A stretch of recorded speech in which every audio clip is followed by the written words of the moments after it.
To delete autofill data in Samsung Internet, Samsung Galaxy S20, open Samsung Internet app.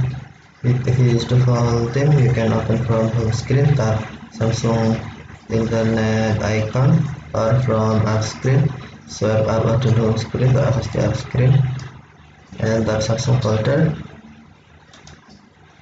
tap Internet, tap more menu, and then select settings, tap privacy and security, select delete browsing data, and then check autofill data,